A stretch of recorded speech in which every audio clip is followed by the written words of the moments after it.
केकई कोई उत्तर नहीं देती। वह दुस्सह क्रोध के मारे रूखे बेमुरवत हो रही है। ऐसे देखती है मानो भूखी बाघिन हरिणियों को देख रही हो। तब सखियों ने रोग को असाध्य समझकर उसे छोड़ दिया। सब उसकी मंद बुद्धि अभागिनी कहती हुई चल दी। राज्य करते हुए इस केकई को देव ने नष्ट कर दिया। इसने जैसा कुछ किया वैसा कोई भी न करेगा। नगर के सब स्त्री पुरुष इस प्रकार विलाप कर रहे हैं और उस कुचाली केकई को करोड़ों गालियां दे रहे हैं। लोग विस्मय ज्वर भयानक दुख की आग से जल रहे हैं। लंबी सांसें लेते हुए वे कहते हैं कि श्री रामचंद्र जी के बिना जीने की कोई आशा नहीं है। महान वियोग की आशंका से प्रजा ऐसी व्याकुल हो रही है मानो पानी सूखने के समय जलचर जीवों का समुदाय व्याकुल हो। सभी पुरुष और स्त्रियां अत्यंत विषाद के वश हो रहे हैं।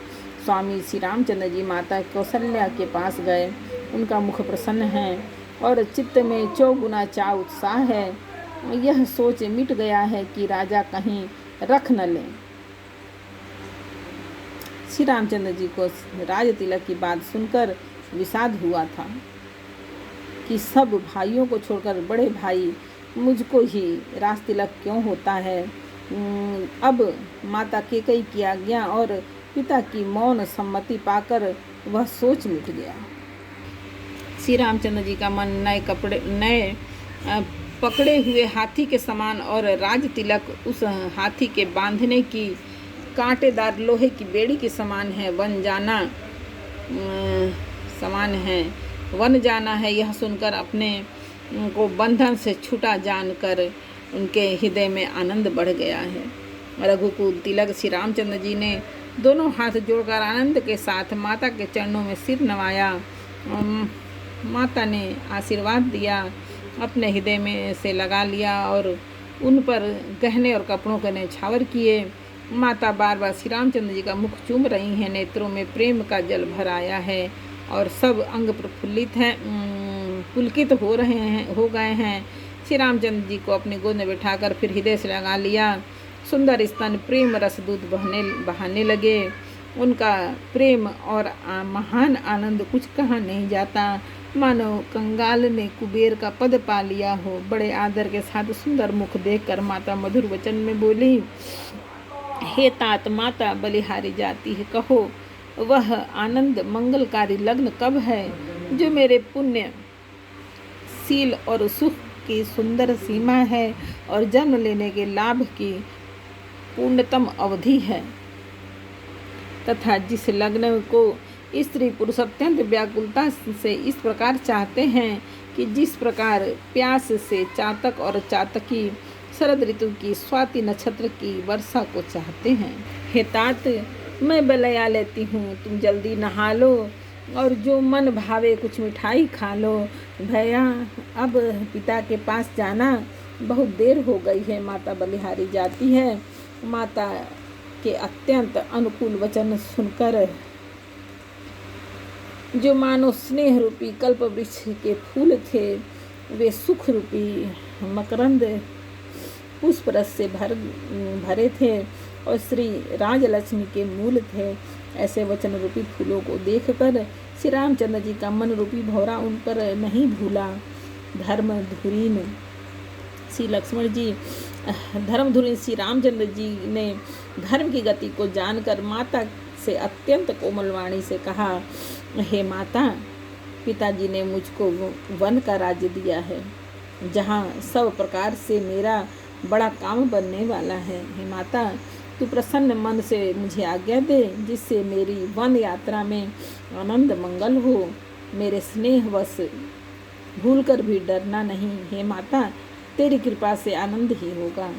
14 वर्ष वन में रहकर पिताजी के वचन को प्रमाणित सत्य कर फिर लौटकर तेरे चरणों का दर्शन करूँगा।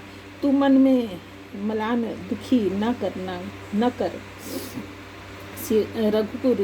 रघुकुल के श्रेष्ठ श्री राम जी के ये बहुत ही नम्र और मीठे वचन माता के हृदय में बाण के समान लगे और कसकने लगे।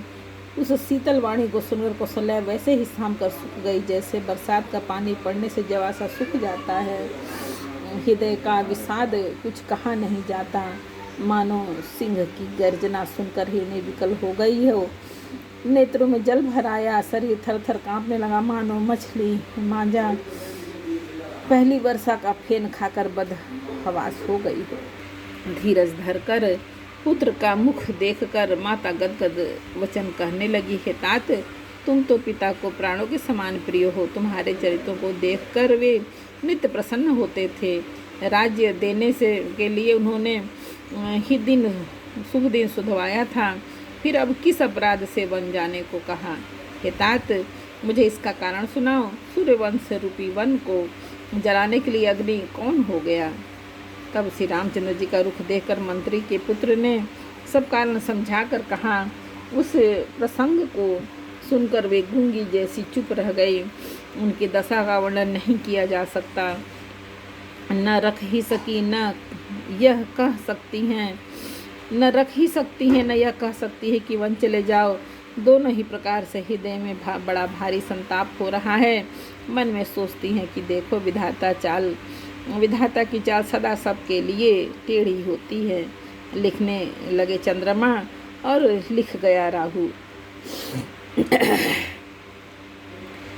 धर्म और स्नेह दोनों ने कौशल्या जी की बुद्धि को घेर लिया। उनकी दशा सांप छुंदर की सी हो गई।